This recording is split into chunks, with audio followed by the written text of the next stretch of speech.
Bismillahirrahmanirrahim. Today our lecture is on male external genital organs या male external जेनिटिलिया। अच्छा, हमारे medical शोबे में ये चीज़ें कॉमन है, लेकिन अगर आप समाजी देखें तो उधर तो ये बहुत एक प्रोहिबिटेड जो है ना वो टॉपिक है, लेकिन इधर ऐसा नहीं है। तो वो समाज वाले जो है ना अगरचे इन चीज़ों के बारे में वो हमसे ज़्यादा जानते होते हैं, लेकिन बज़ाहिर वो ऐसे ही शो करता है कि जैसे जी वो हमें पता नहीं है या हम लोग ये चीज़ें नहीं देखते।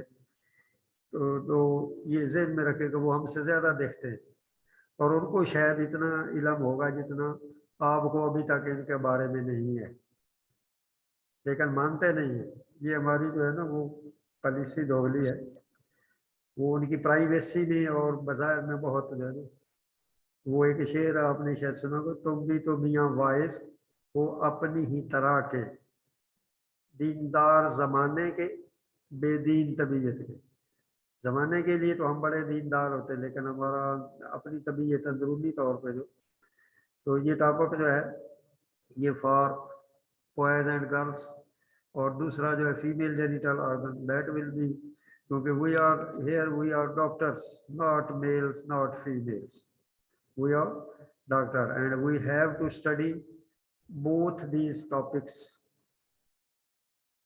ठीक है, तो इसमें ये कदर नहीं है कि फीमेल सिर्फ वो फीमेल वाला पढ़ेगी या मेल सिर्फ मेल वाला पढ़ेंगे। तो we are doctors, we are not boys और गर्ल्स। तो बस ये थे कि डॉक्टर के तो आपको ये पढ़ना चाहिए सबको। ठीक है, उधर जब वो क्वेश्चन करेंगे ना तो मेल जेनिटल ऑर्गन, तो कोई भी जो है वो डॉक्टर्स दूसरा वो ये नहीं कह सकता कि ये जी हमने पढ़ा नहीं है या हमें पढ़ाया नहीं गया। हमने पढ़ाना है और आप सब ने इसको तवज्जो से पढ़ना है। तो अब ये पार्टिसिपेंट काफ़ी हो गए हैं, तो let us start with our topic. तो इनमें जो मेल जेनिटल ऑर्गन्स हैं, एक्सटर्नल जेनिटल ऑर्गन्स, उनमें नंबर 1 पे जो है वो आता है पीनस। ठीक है, नंबर 2 पे जो है वो scrotum, number 3 testis, number 4 epididymis and number 5 spermatic cord. These are 5 male external genital organs. So let us start with number 1, which is the penis. Penis is the male copulatory organ. ठीक है ना, copulatory organ by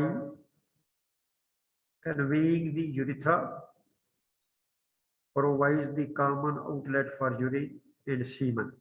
अब ये देखें कि mail में ये जो है ये 2 फंक्शन ये कर रहा है।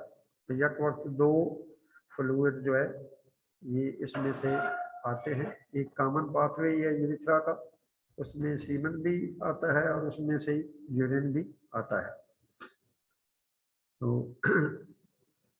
पीनस कंसिस्ट ऑफ रूट, जिसको हम अटैच्ड पार्ट भी कहते हैं, बॉडी जो फ्री पार्ट है, और फिर उसका हेड जो है जिसको ग्लांस या अंटीरियर टिप कहते हैं।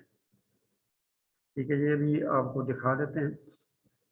तो ये बल्कि देख रहे होंगे आप स्क्रीन पे, बड़ी अच्छी डायग्राम हमने एक जगह से ये ट्रेस करके ली है।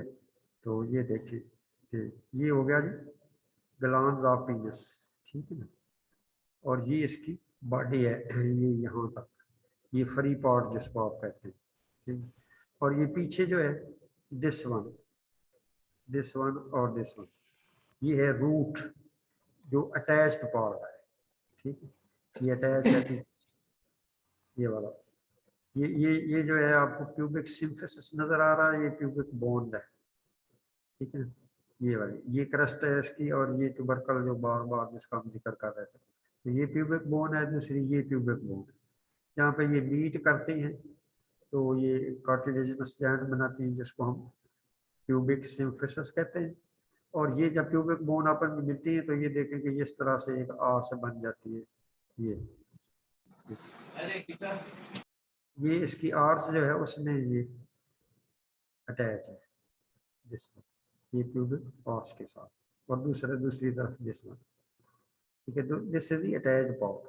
इसमें क्या आते हैं रूट में, इसको रूट भी बोलते हैं। क्रस ये आगे आएगा, दो क्रूरा इनको बोलते हैं क्रस, एक लेफ्ट क्रस होगा और दूसरा ये क्रस ही ऐसे, ठीक है। और फिर आता है bulb of the पीनस, bulb of the पीनस। ये जो पार्ट्स दिखाए गए हैं ये स्कीम, एक बोन है, ये नीचे स्कीम है, ऊपर ट्यूबस है। तो ये ठीक है, ये स्कीम है, ये उसके इलियम और ये हिप बोन के पार्ट्स हैं, ठीक है। और इधर ये वाली जो ये बनती है इसकी आर्च, इधर एक मेम्ब्रेन होती है, जिस वन ये नजर आ रही है आपको, इधर ये नजर आ रही है, इसको बोलते हैं पेरिनियल मेम्ब्रेन। ये एरिया जो पेरिनियम भी इसको बोलते हैं, ये सारा एरिया, ये आगे हम दो और ट्राइंगल्स पढ़ेंगे जब पेल्विस एंड पेरिनियम। तो ये जो है ये पेरिनियम है। अब देखेंगे एक तो ये बोन के साथ अटैच है और दूसरा ये पेरिनियल मेम्ब्रेन के साथ ये पार्ट जो इसका अटैच है। और ये इधर जो है यूरिथ्रा, उसका ओपनिंग है, passage for urine and semen. ये याद रखें कि urethra is passage for urine and semen, ये उसकी एक्सटर्नल ओपनिंग है। तो अब in anatomical position the penis is erect.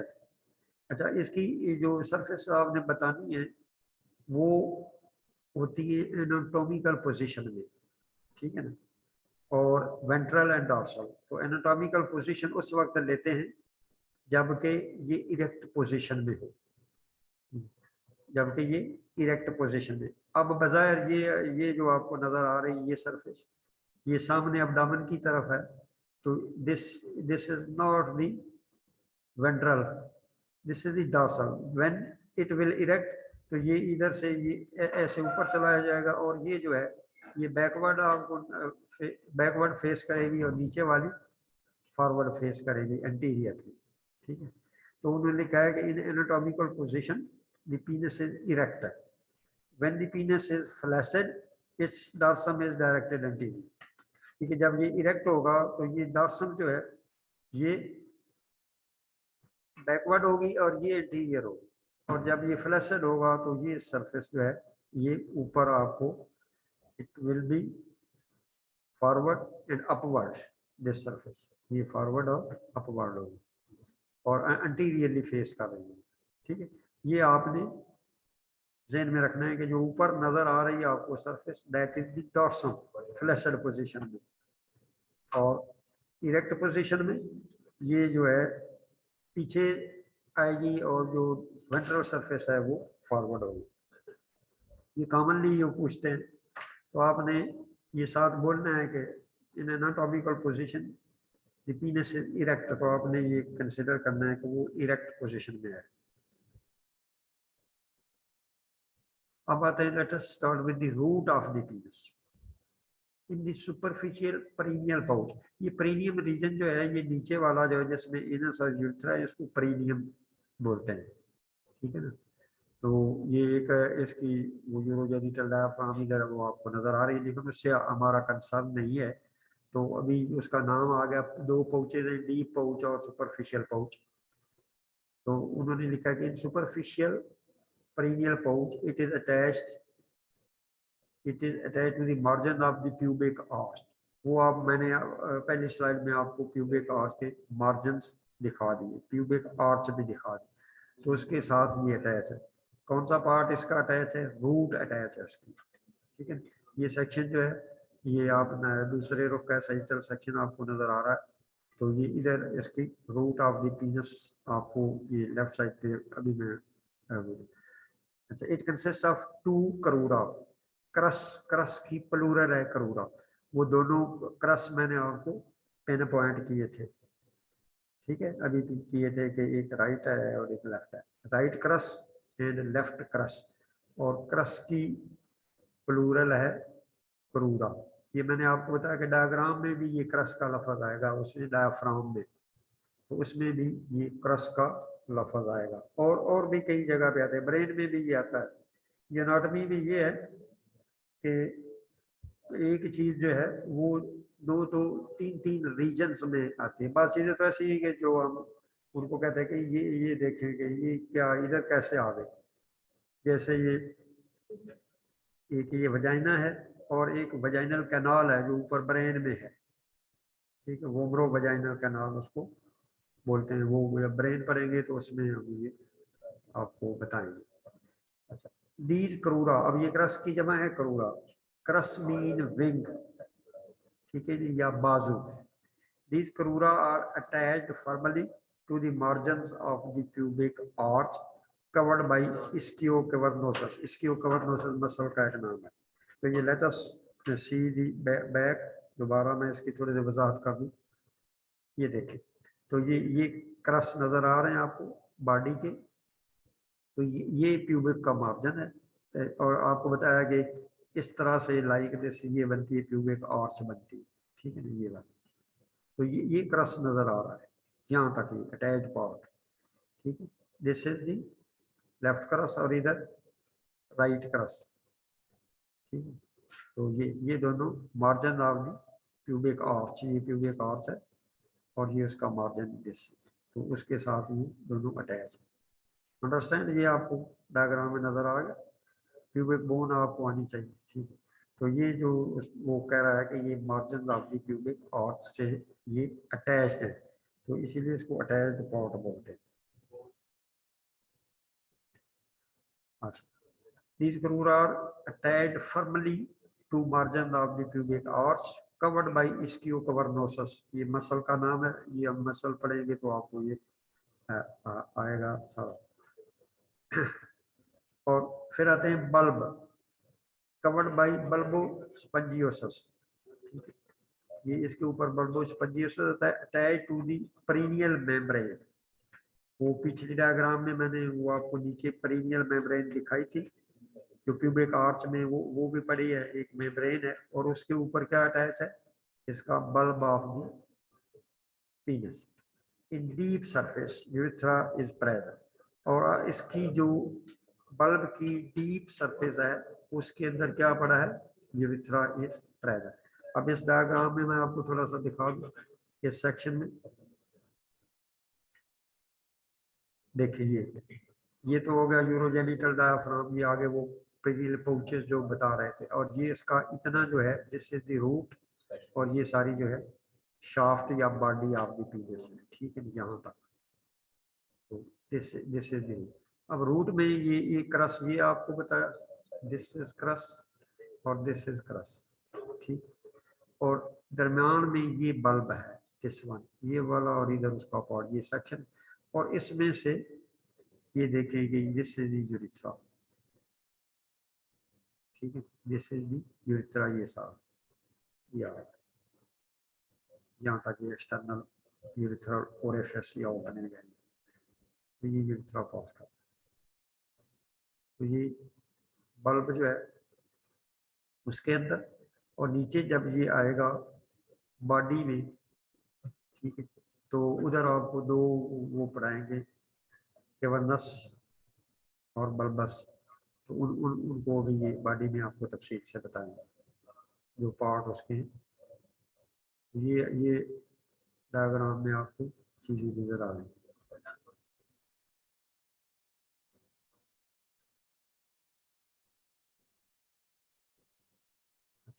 Body की तरफ आते हैं।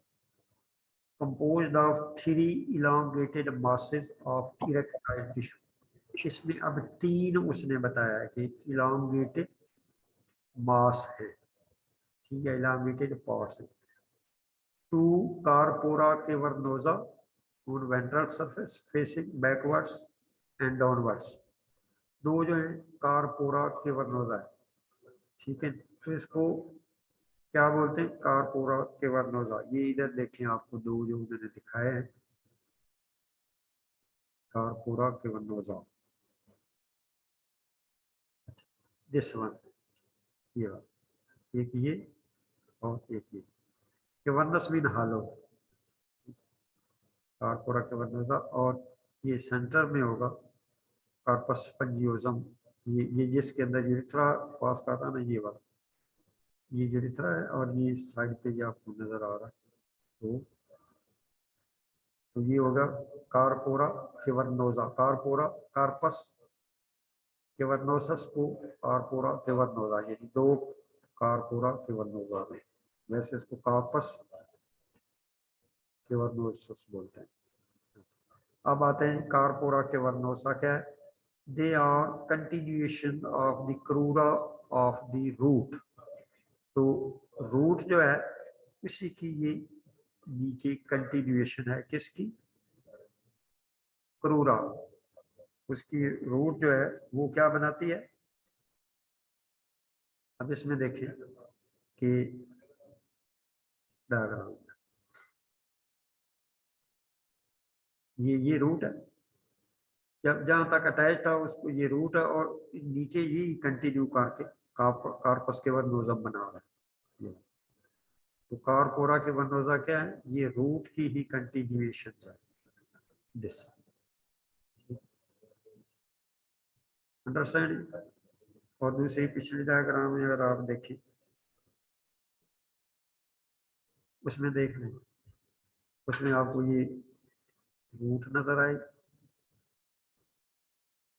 और ये रूट जो है ये रूट है, ठीक, और ये कंटिन्यू करके कार्पस के वर्नोजम में दिस वन, और इधर दिस वन। तो कारपोरा के वर्नोजा क्या है, कंटिन्यूएशन ऑफ द रूट। जब ये बॉडी बनाएगा तो इसको रूट की बजाय इसको बॉडी का नाम दिया जाएगा।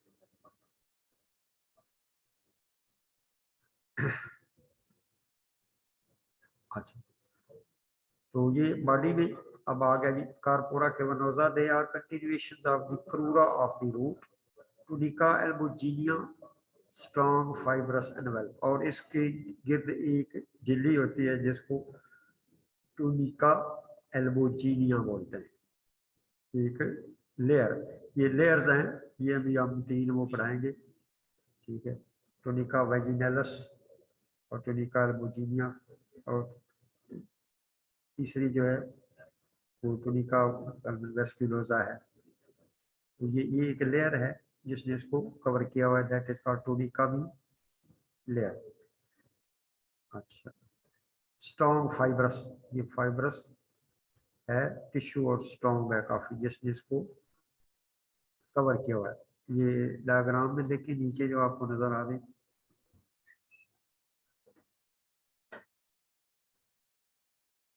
दिस वन, अच्छा ये कार्पस कवर में होगा, और ये, ठीक, और ये जो है इसके दिस वन, ये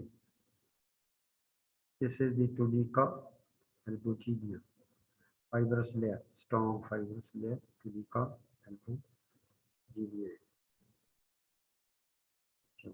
और ये इसमें आपको ये कारपोरा के वर्नोजा, ये क्रॉस सेक्शन में ये वाले, ठीक है, और ये डॉर्सल, ये वेसल दिखाई हुई है इसकी, और नीचे जो कार्पस स्पंजियोजम, कार्पस स्पंजियोजम। दूसरा जो है इसको एक को बोलेंगे कार्पस केवर्नोजम, ठीक है। अगर दोनों को मिला के तो उनको बोलते कारपोरा केवर्नोसा, दोनों को मिला, इधर एक ही है चूंकि कार्पस स्पंजियोजम स्पंज लाइक है, तो ये उसको ये, और इसमें ये डीप आर्टरीज हैं, ये आपको रेड नजर आ रही है, ये क्रॉस सेक्शन है।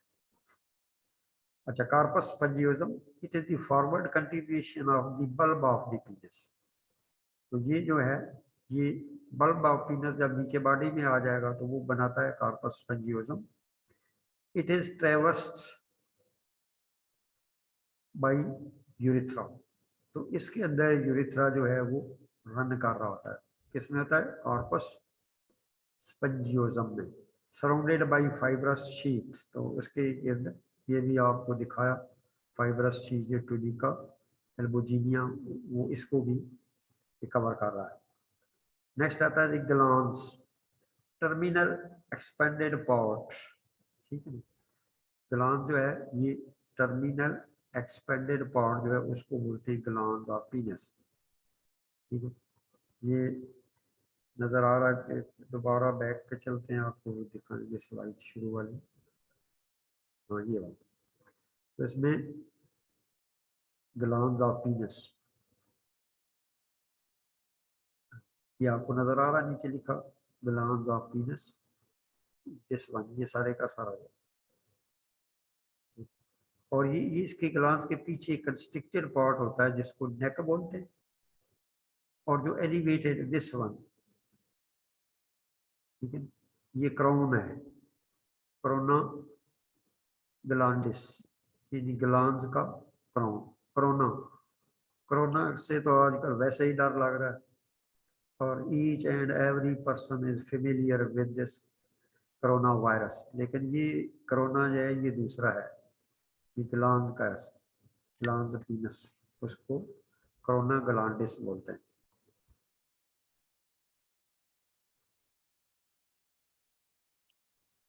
Glands terminal expanded part, base of glands, ये किसकी बेस है, फिर कोरोना ग्लैंडिस है, फिर नेक ऑफ द पीनस है, ठीक है। इसकी ग्लैंड्स के पीछे जो कंस्ट्रिक्टेड पार्ट है, that is the neck of the पीनस। ये इस सेक्शन में देखें, हम आपको दिखाते हैं, ये ग्लैंड्स हो गया, ठीक, और ये जो है ये कोरोना ग्लैंडिस है, और पीछे ये पार्ट जो है ये थोड़ा सा कंस्ट्रिक्टेड है, इसको नेक भी बोलते हैं, इसको क्या बोलते हैं, नेक ऑफ दी, ये सेक्शन काटा हुआ उसमें आपका।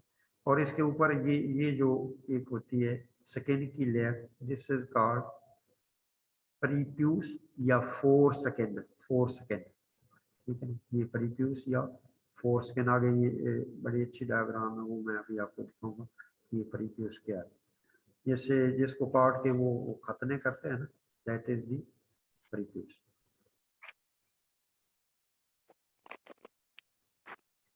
अच्छा, बात है स्किन ऑफ दी पीनस। अच्छा, इसमें जो यूरिथ्रा है उसके अंदर एक डायलिटेशन भी है टर्मिनल पार्ट में, ठीक है, एक डायलिटेशन यूरिथ्रा में है और एक बल्ब में है, साइनस में दो स्मॉल डायलिटेशन है जो यूरिथ्रा के, ये ग्लैंड्स के अंदर, ग्लैंड्स के अंदर डायलिटेशन। अब आते हैं स्किन, थिन है इसकी स्किन, डार्क है and loosely connected with fascia, और ये फेशिया तो आप उसको ग्लाइड कर सकते हैं, स्किन जो है ये लूजली अटैच्ड है। प्रीप्यूस आर फोर स्किन, ये जो इसका आगे निकला आता है पार्ट, ये जो ग्लांस को कवर कर रहा है उसको बोलते हैं प्रीप्यूस या फोर स्किन भी बोलते हैं। अच्छा, परपेचुअल सैक क्या है, परपेचुअल आर सीबेशियस ग्लैंड, इसमें परपेचुअल सैक में क्या आता है, sebaceous, preputial or sebaceous glands होती है, ठीक है, जो सीबम सेक्रेट करती है, and smegma are also present, और जो वो सीबम है वो मिक्स होके एक थोड़ा सा थिक और आयनी सा मटेरियल बनाता है जिसको वो स्मैग्मा बोलते हैं, वाइटिश सा होता है।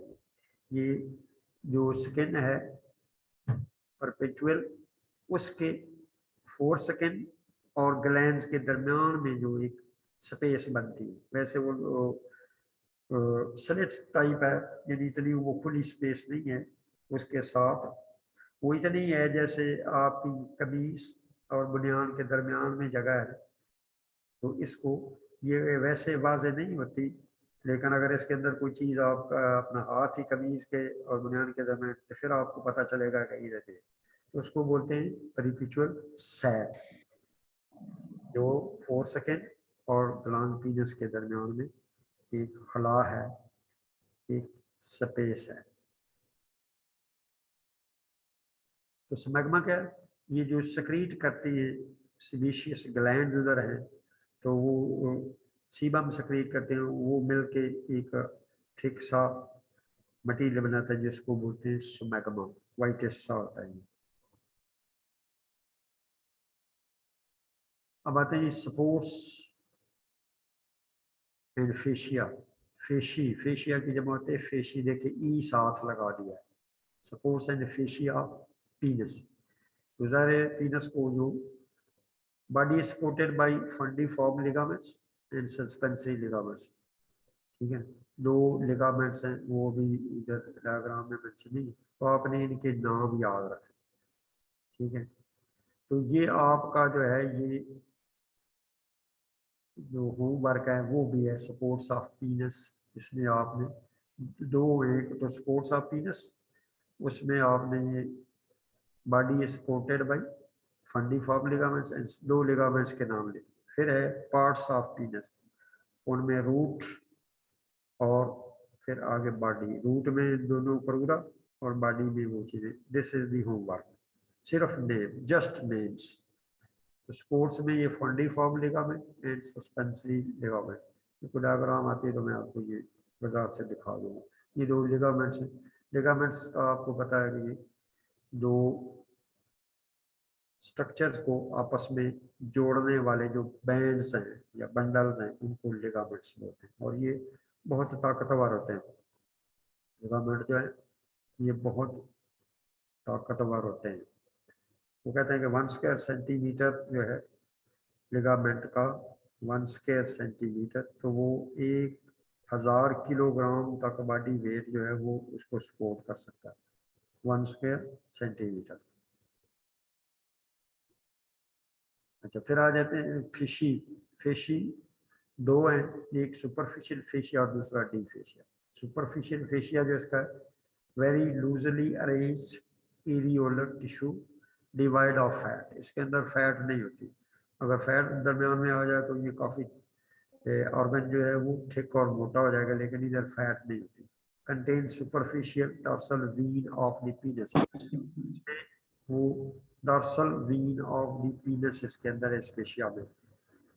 वो डायग्राम में दोबारा दिखाऊंगा जिसमें उन्होंने दिखाई हुई है dorsal vein of the penis.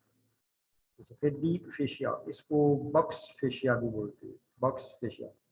तो ये जो दोनों नाम है बहुत जगह पे, वो दोनों आपने याद करने होते हैं। वो आपको बाद दफा वो आपको परेशान करने के लिए ये डी फेशिया नहीं बोलेगा, तो वो बोलेगा व्हाट इज बक्स फेशिया, या डी फेशिया ऑफ द पीनस, या दूसरा नाम है बक्स फेशिया।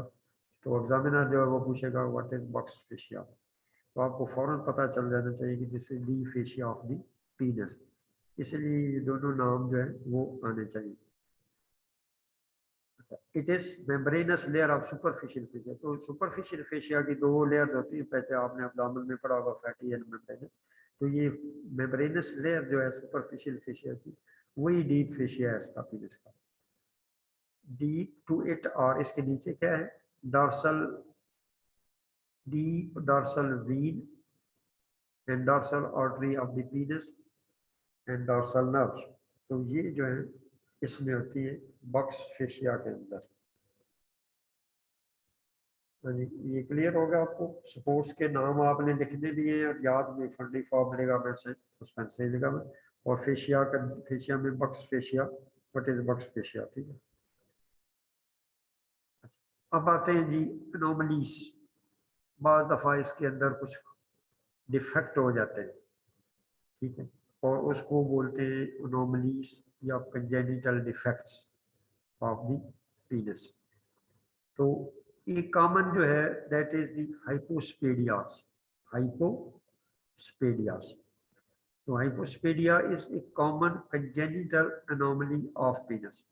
तो ये बहुत आम है। आम का मतलब ये नहीं है कि ये 100% है, यानी ये काफ़ी इसकी जो आगे लिखा है करेंग 1 in 300 न्यू बॉर्न। अब ये देख लें, अगर 300 बच्चे पैदा हुए तो एक में ये हाइपोस्पेडिया होगा। तो हाइपोस्पेडिया समझने के लिए कि ये क्या है, जो नॉर्मल यूरिथ्रल ओरिफिस है, वो तो आपने देखा कि ग्लांस की जो टिप है वहाँ पे होता है, वहाँ से पेशाब जो है वो बच्चा खारिज करता है। लेकिन हाइपोस्पेडिया में क्या होता है कि वो वहाँ पे नहीं होता, बल्कि वो उसकी पीनस की किसी और जगह पे, जैसे ये ग्लांस पीनस बिल्कुल पीछे होगा, जब वो पेशाब करेगा तो वो नीचे से निकलेगा, या फिर वो स्क्रोटम के पास होगा। ठीक है, तो सुराख जो है यूरिथ्रा का वो पीछे रह जाता है, इसको बोलते हैं हाइपोस्पेडिया। तो ये क्या है, अकरिंग 1 in 300 न्यू बॉर्न्स। तो 300 बच्चों में से एक में ये प्रॉब्लम हो सकता है। In the simplest and most common form glandular hypospadias, ये जो ग्लैंड्स पीनस के पास होता है उसको बोलते हैं ग्लैंडुलर, ग्लैंड्स पीनस से glandular hypospadia. The external urethral orifice is on the ventral aspect of the glans penis। तो अब आपको पता चल गया कि डॉर्सल एस्पेक्ट जो ऊपर वाला है और वेंट्रल जो है वो नीचे वाली सरफेस, तो उसमें ये सुराख होता है, not at the tip of the glands. ठीक है, तो not at the tip of the glands, it is on the ventral surface. अब ये इसमें आपको दिखाते हैं, मैं डायग्राम में आपको ये दिखाता हूँ। ये डायग्राम आपको नजर आ रही है, तो ये हो गया जी इसका, ये ग्लैंड्स पीनस है। नॉर्मल जो है ओपनिंग है ये है, ठीक है, नॉर्मली पेशाब यहाँ से आना चाहिए, और ये प्रेफ्यूस है जो उसकी वो स्किन है, तो यहाँ पे। लेकिन होता ये कि ये जो उसकी सरफेस है डार्क सरफेस, तो एक्सटर्नल यूरिथ्रल ओरिफिस जो है वो यहाँ पे होगा। ये देखिए ग्लैंड्स को छोड़ के उसकी निचली सतह पे, तो इधर भी देख रहे ये दिखाया है, ठीक है। ये सेक्शन इसका, ये एक्चुअली यहाँ से आके इधर से निकलना चाहिए था, शार्प है इस जगह से, लेकिन वो इधर से नहीं, ये कट सेक्शन है, तो यहाँ पे उपने गए ग्लैंड्स के पीछे, पिनाइल हाइपोस्पेडिया। तो अंडरस्टैंड कि ये क्या है, ये अब नॉर्मल ओपनिंग वो बोलते हैं हाइपोस्पेडिया, अब normal opening of the urethra, ये दिस इज कॉल्ड हाइपोस्पेडिया। ठीक है, तो ये कॉमन है बच्चों में, फिर इसके लिए सर्जरी करनी पड़ती है उनको, कि ये बार दफ़ा वो आगे रास्ता जो है बंद होता है, पहले उसको वो बनाते हैं टिप की तरफ, तो एक कैथेटर डाल के फिर बाद में उसको नीचे वाला जो है उसको बंद कर दिया जाता है ओपनिंग को, और उसको, तो ये पहला जो है मोस्ट कॉमन है ग्लैंडुलर, यानी on the glands, glandular hypospadia, the external urethral orifice is on the ventral aspect of the glans penis. In other infants, the defect is in the body of the penis। ठीक है, यानी ये glance की वजह अगर body पे चला है, नीचे बॉडी के नीचे और थोड़ा सा पीछे बॉडी में, तो उसको क्या बोलते हैं, पीनाइल है। और इन दी पेरिनियम, ठीक है, पिनो स्क्रोटल और स्क्रोटम, ये अगर पेरिनियम में भी होता है, ये बिल्कुल पेरिनियम पीछे जो है जहाँ पे यो करोरा अटैच है, तो वहाँ पे अगर होगा पेरिनियम में या स्क्रोटल के जहाँ पे अटैच है, तो उसको पिनो स्क्रोटल भी बोलते हैं। लेकिन मोस्ट कॉमन जो है वो ग्लैंडुलर, ग्लांस के नीचे या बॉडी के नीचे या फिर स्क्रोटम में या पीनियस में, वो पीछे जो पैसेज है यूरिथ्रा का वो बंद होता है और उधर ओपनिंग होती है एक्सटर्नल, तो वहां से पेशाब जब वो बच्चा करेगा तो वो बिल्कुल वो नीचे से। अच्छा, hence the external urethral orifice is on the urethral surface of the penis. तो ये आपको पता चल गया व्हाट इज हाइपोस्पेडिया, एक लफ्ज अब नॉर्मल एक्सटर्नल यूरिथ्रल ओपनिंग। ठीक है, तो इसको बोलते हैं नॉर्मल, वो टिप ऑफ द ग्लांस जो है वहां पे होता है। तो अगर किसी और जगह पे है वो उसके नाम है, जैसे ग्लांस की बॉडी पे होगा तो उसको ग्लैंडुलर बोलेंगे, ठीक है, या अगर उसकी दूसरी बॉडी जो है उसके ऊपर होगा, स्क्रोटम में होगा, पेरिनियम में होगा, तो उसके हिसाब से उसके नाम है। फीमोसिस और paraphimosis, phimosis in an uncircumcised penis. Circumcision क्या है, जब आप परिप्यूस को काटते हैं तो जिसको आप खतने बोलते हैं, कॉमन है सर्कमसिजन। इन एन अनसर्कमसाइज्ड पीनस, ये नहीं ऐसा पीनस जिसमें अभी सर्कमसिजन। और ये आपको बता दूं कि ये मुख्तलिफ इलाकों के, पाकिस्तान में भी है, ये आप गिलगित वगैरह में जाए ना, तो उधर अब तो पता नहीं ये वो ट्रेंड चेंज हो गया, लेकिन उधर 17 17 18 18 साल के वो शादी से पहले सर्कमसिजन पहले करवाते हैं वो। ये गिलगित बल्तिस्तान वगैरह में। तो हमारे यहाँ तो वो कहते हैं कि पैदाइशी तौर पे ही करवा लो, क्योंकि बाद में करवाना जो है ना, जब आदमी थोड़ा सा बड़ा हो जाए तो उसको जब ये पता चले कि ये कुछ न कुछ काटेंगे, तो वो एक बहुत जो है ना ज़हनी कोफ्त होती है। ठीक है। तो हमारे देहातों में पहले था कि वो 7-7 8-8 साल के बच्चों को करते थे, लेकिन अब वो पैदाइश पैदाइश के फौरन बाद ही वो कहते हैं कि ये तो कर दो ना, ताकि बाद में इसको पता ही नहीं चले कि मेरे साथ क्या किया। ये रिसेंटली बात है, ये 6-7 साल का बच्चा था, तो वो उसका सरकमसिजन हुआ ना, तो पेन हो रही थी, तो वो उन्होंने मुझे कहा कि उसको पेन हो रही है, हमारे रिलेटिव, तो मैं उधर गया तो वो जोर जोर से रो रहा था। तो मैंने कहा कि बच्चा पेन पेन हो रही, तो ये आपको दवाई दे के नहीं अंकल पेन की बात नहीं है, इन्होंने तो मेरा पता नहीं क्या काट के रख दिया है। तो वहाँ हंसने लगा। मैंने कहा बेटा ये कुछ नहीं वो काटा, तो वो बस एक गैर जरूरी पार्ट कोई काटा है। तो ये इसलिए ये बेहतर होता है कि ये पैदाइश के फौरन बाद या 1 मंथ उसमें ये सरकमसीज हो जाए। तो फीमोसिस क्या है? इन इन अनसरकमसाइज्ड, यानी वो मेल जिनका भी सरकमसीजन नहीं हुआ, the prepuce covers all or most of the glans penis. तो ये ग्लांस पीनस को सारे को कवर करते हैं, ये बात दवा सारे को नहीं कर रही होती, कुछ रीजन को करती है। The prepuce is usually sufficiently elastic for it to be reflected over the ground.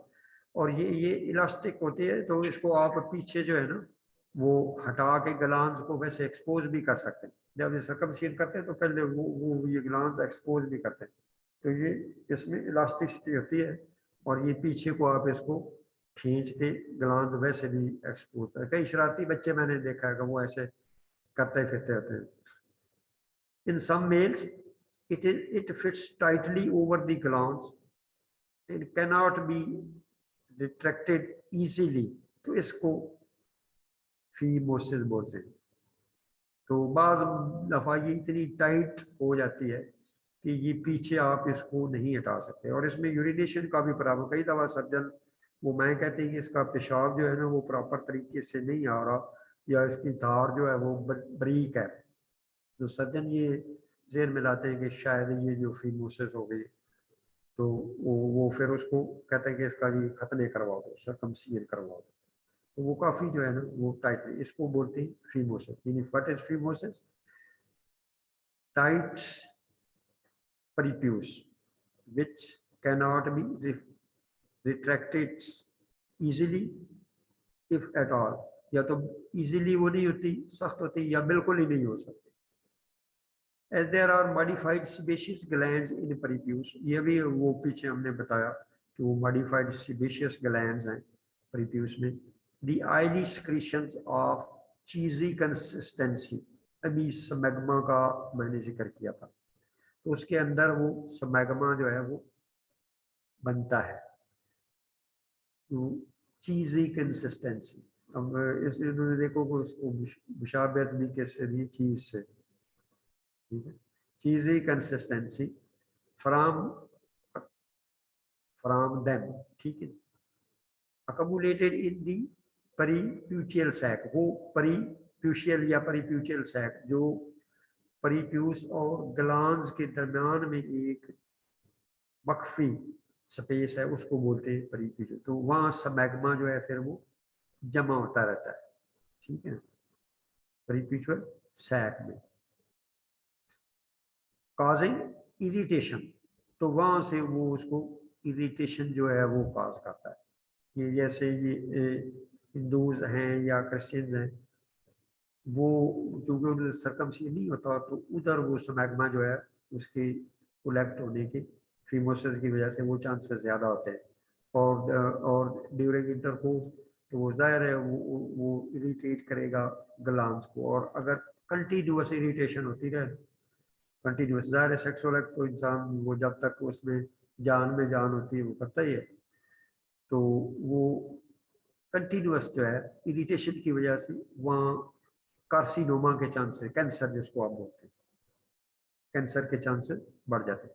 ये वो कहते हैं कि जो ये ज्यूज हैं मुस्लिम्स हैं, क्योंकि इनमें सरकमसीजन का है, तो इधर ये cancer of the glands पीनस is less, ठीक है। लेस का मतलब है कि बहुत कम है, ये नहीं कि हो ही नहीं सकता, कोई और भी वजह हो सकती है, लेकिन ज्यादा वजह जो है वो इरिटेशन ड्यू टू स्मैग्मा, जो परिप्यूस के नीचे वो जमा हो गया तो उसकी इरिटेशन की जा सकती है। अच्छा, इन सम mails retraction of the prepuce over the glands constricts the neck of the glands so much that there is interference with the drainage of blood and tissue fluid। तो बाद दफा ऐसा होता है कि जो परिप्यूस है वो पीछे नेक के साथ वो अटैच है, तो इतना वो कंस्ट्रिक्शन करता है कि वो उसकी ब्लड सप्लाई जो है ऑर्गन की वो इंटरफियर हो जाती है, ठीक है ना, या लिव ड्रेनेज उसका या टिश्यू फ्लूइड वो उसको रोक देता है, और ये भी बड़ी पेनफुल होती है, ठीक है। तो इसलिए ये उसके लिए फिर वो सरकमसिजन करना पड़ता है। In person with this condition, इसको बोलते हैं पैराफिमोसिस, द ग्लैंड्स में enlarge so much that the prepuce cannot be drawn over it। तो ये स्वेलिंग हो जाती है, अगर ये पैराफिमोसिस हो जाए तो ब्लड सप्लाई उधर रुक गई है, ठीक है, तो वो अनलार्जमेंट हो जाएगी, उसकी गॉर्जमेंट हो जाएगी और स्वेलिंग हो जाएगी। स्वेलिंग ज़ाहिर है, जब स्वेलिंग होगी तो साइज तो खुद बहुत वो आपको बड़ा नजर आएगा। अच्छा, तो सरकमसिजन, अब इसका इलाज क्या है, कि इसका इलाज यही है कि आपने सरकमसिजन करना है, यानी उसको प्रीफ्यूज को जो है वो पार्ट फेंकना है। ये डायग्राम में आप देख रहे हैं इधर, ये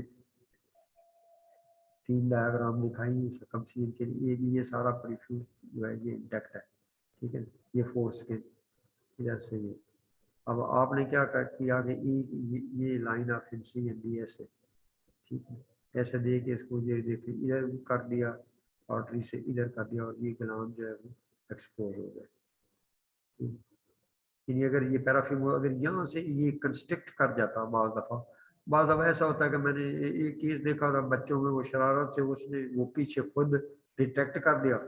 अब रिट्रैक्ट कर दिया तो वो पता नहीं वो भूल गया उसको करना, या तो उसकी स्वेलिंग हो गई, जब स्वेलिंग हो गई तो इधर वो टाइट हो गया यहाँ पे, जब टाइट हो गई ये परिफ्यूज, तो ये ग्लैंड्स की जो है वो सूजन हो गई, इन्फ्लेमेशन हो गई, और ब्लड सप्लाई से फिर वो जब ऐसा हुआ तो फिर शदीद पेन और वो रोने लगा।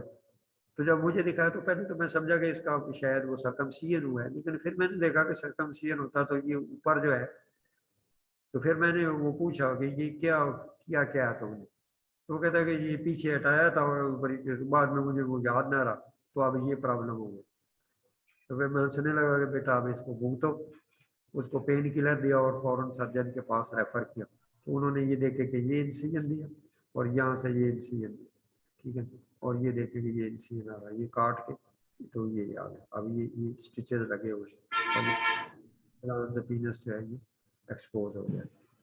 अब आते हैं circumcision. Surgical excision of the prepuce is the most commonly performed minor surgical operation on the male infants। तो ये जो साहब के सर्जन है, ये उनकी कमाई का जरिया भी है बहुत आजकल। पहले लोग ये घरों में करवा लेते थे, तो अब कहते हैं कि नहीं नहीं वो हमने तो डॉक्टर से ही करवाना है, ठीक है। तो इसलिए इसकी वो सब इन्फेक्शन के चांसेस कम होते हैं जब डॉक्टर करते हैं। फिर ये जो हेपेटाइटिस सी वायरस वगैरह है जो ये ब्लड के जरिए फैलते हैं, उनसे भी ये बचने के लिए अब वो कहते हैं कि हाउस ऑफिसर जो है उनसे करवाएं। इंशाल्लाह ये आप लोग करेंगे। और उधर वो तो कहते हैं ले जाएंगे, हमने प्रोफेसर से करवाना है। ऑपरेशन थिएटर में क्या होता है, जब वो ले जाते हैं तो लवाकिन तो बाहर खड़े होते हैं, प्रोफेसर साहब फिर आपसे कहेंगे कि यार ये कर दो, नाम प्रोफेसर का लगेगा उसने किया है, लेकिन करता वो हाउस ऑफिसर है। जैसे वो एक वो बात भी मशहूर है और वो है भी हकीकत कि वो एक हाउस ऑफिसर वार में था, तो एक बूढ़ा बाबा, उसका पेशाब रुका हुआ था, उसको उन्होंने कहा कि प्रोफेसर साहबान ने कि इसको नहीं वो कैथीटर डालो, पुलिस कैथीटर नाली डालो पेशाब है। अब वो हाउस ऑफिसर साहब आए, वो बाबा जो है ना उसको नाली डालने लगे, तो बाबे ने उसकी तरफ देखा तो कहता है कि बेटा तू कोई चंगा पढ़ लेंदा ते इदां दे काम तो ना तेन करने पैंदे। तो उसकी नज़र में ये डॉक्टरी की पढ़ाई जो है ना कहना कुछ चंगा पढ़ लेंदा तो इदा के काम तो ना तेन करने पैंदे। लेकिन ये देखें कि ये काम जो है हमारे ये मसीहाई इसीलिए इसको बोलते हैं कि वो काम जो आम लोग नहीं करते, तो आप लोग या हम लोग, मैं भी, तो ये मसीहाई इसी को बोलते हैं। जब किसी का पेशाब रुका हुआ ना तो उसको जितनी तकलीफ होती है, यू कैन नॉट इमेजिन। अगर इमेजिन करना है तो कुछ देर के लिए रोक के रखना, तो देखना कि कितनी तकलीफ होती है। तो उस तकलीफ को जब आप रिलीफ देते हैं तो दिस इज द मसीहाई। या जैसे ये फिमोसिस हो गया या पैराफिमोसिस, तो इतनी दर्द होती है कि जब आप लोग वो उसको रिलीफ देते हैं तो वो आपको इतनी दुआएं देते हैं, ठीक है ना, जिससे आपकी दिली मुरादें पूरी हो जाती है। दिली मुराद तो मुझे हमारे यंग्स की तो दिली मुराद शादी होती है अच्छी जगह पे, तो वो दिली मुरादें आपकी पूरी होंगी जब आप उसका वो फीमोसिस को रिमूव करेंगे। तो ये था, although it is a religious practice in Islam and Judaism, यानी यहूदियों में और मुसलमानों में ये बस भी फरीजा है। It is often done routinely for non religious reasons. तो ये अमेरिका और उधर ये ना रूटीन में वो लोग भी करते हैं इसको। किसके लिए? वो जैसा कि मैंने कहा कि स्मैग्मा अगर नीचे कलेक्ट हो जाएगा तो इरिटेशन की वजह से कैंसर के चांसेस ज़्यादा होते हैं, तो वहाँ फिर वो लोग भी करते हैं। Preference usually explain in terms of tradition और हाइजीन, वो हाइजीन की वजह से। इन नॉर्थ अमेरिका, जैसे ये नॉर्थ अमेरिका में भी वो लोग ये सर्कमसीजन करते हैं। इन adults, circumcision is usually performed when phimosis or paraphimosis is present. तो अडल्ट में उनको वो एक तो वो हाइजीन की वजह, फिर अगर वो फिमोसिस और पैराफिमोसिस हो गया तो वो उसमें ये कर लेते हैं अडल्ट में। तो थैंक यू वेरी मच।